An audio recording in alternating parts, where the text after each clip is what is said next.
말씀으로 하루를 시작하는 아침을 여는 묵상의 자리에 올라오신 사랑하는 교우 여러분, 주님 이름으로 축복합니다. 압살롬이 암논에게 복수를 하여 죽이자 다윗은 크게 슬퍼하며 격노하였습니다. 압살롬은 이런 다윗의 책망을 피하고자 외할아버지였던 그술왕 달메에게 도망쳐 몸을 의탁하죠.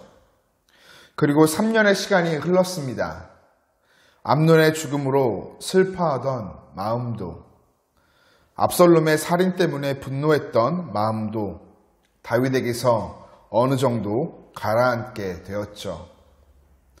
다윗의 심경 변화를 가장 예민하게 파악한 사람은 요압이었습니다. 요압은 다윗과 압살롬이 지속적으로 갈등 관계에 있는 것을 문제가 있다 생각하여 이를 해결하고자 합니다. 요압은 다윗이 자신의 상황을 객관적으로 볼 수 있도록 모략을 세웁니다. 그는 드고아에서 한 지혜로운 여인을 데리고 와 그녀에게 상복을 입힌 후 죽은 사람을 애도하는 사람처럼 만듭니다. 그리고 그녀에게 한 이야기를 만들어 가르쳐주며 다윗에게 전하라 명하죠. 이 이야기는 다윗의 상황을 빗대어 만든 이야기였습니다. 드고아의 여인은 다윗을 찾아가 이야기를 시작합니다. 자신은 남편이 죽어서 과부가 된 여인으로 두 아들이 있었는데 어느 날 두 아들이 들에서 싸우다 그만 한 아이가 다른 아이를 죽이게 되었다라는 이야기였죠.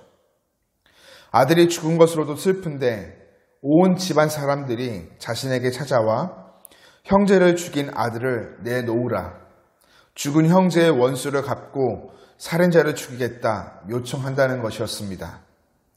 자신의 유일하게 남은 상속자를 죽이려 한다는 것, 그렇기에 도움을 요청한다 말하는 것이었죠. 다윗은 이야기를 곰곰이 듣고는 자신의 문제를 해결하겠다 대답합니다. 비록 율법에 따라 동생을 죽인 자를 죽이는 것이 마땅한 일이나 상황을 고려하여 선처하겠다라는 뜻이었죠. 여인은 이런 다윗의 다짐 앞에 다시 한번 다윗의 뜻을 재차 확인합니다. 그리고 다시 한번 하나님 앞에서 맹세를 요청하죠. 이에 다윗은 내가 여호와께서 살아계심을 두고 맹세하노니 내 아들의 머리카락 하나도 땅에 떨어지지 아니하리라 맹세합니다. 여인의 이야기는 실제 이야기가 아니었죠. 요압이 압살롬과 암논 사이에 있었던 사건으로 인해 분노한 다윗의 마음을 멈추고자 만들어낸 이야기였습니다. 요압은 이 이야기를 통해 다윗으로 하여금 상황을 객관적으로 보게 하고 다윗이 스스로 판단하며 해결할 수 있도록 인도합니다. 그렇습니다. 자기의 문제는 감정이 있기 때문에 정확히 판단할 수 없지만 그것을 떨어져서 보게 되면 합리적으로 해결할 수 있게 되어집니다. 다윗이 드고아 여인의 이야기를 들으며 가진 마음은 긍휼과 사랑의 마음, 용서하는 마음이었습니다. 비록 두 형제가 싸워 한 아들이 다른 아들을 죽인 것은 큰 문제였죠. 그러나 그렇다고 해서 법을 강하게 들이대어 나머지 아들마저 죽이게 된다면 그것은 더 큰 비극을 가져올 것이 뻔했습니다. 다윗은 이 문제를 해결할 수 있는 길은 오직 용서라는 사실을 잘 알고 있었습니다. 그런데 정작 다윗은 자기 아들의 문제에서 이 지혜를 발휘하지 못하였죠. 미움과 분노가 너무나 컸기 때문입니다. 다윗에게 지금 필요한 것은 이런 마음을 내려놓는 것이었죠. 요압은 이 이야기를 통해 이를 이루고자 했던 것입니다.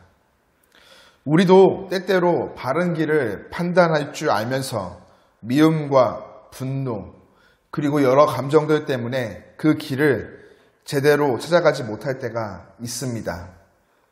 그때 우리의 길을 비추어 주는 것이 바로 하나님의 말씀입니다. 말씀 속에 담긴 수많은 이야기와 교훈이 우리의 상황을 객관적으로 보게 하고 우리로 옳은 길을 걸어갈 수 있도록 인도하여 주기 때문이죠. 우리는 이러한 말씀 앞에 날마다 귀를 기울임으로 바른 선택을 해 나아가야 하겠습니다. 새롭게 시작하는 한 주, 우리는 여러 상황 앞에서 다양한 감정들을 느끼게 될 것입니다. 특별히 미움, 시기, 질투, 분노, 이런 것들이 찾아올 때 잠시 우리의 감정을 내려놓고 말씀 앞으로 겸손히 나아가 귀 기울여 어떤 길로 가는 것이 올바른 선택인지 묻고 들음으로 하나님이 원하시는 바른 길을 걸어가는 저와 여러분 되기를 주님 이름으로 축복합니다.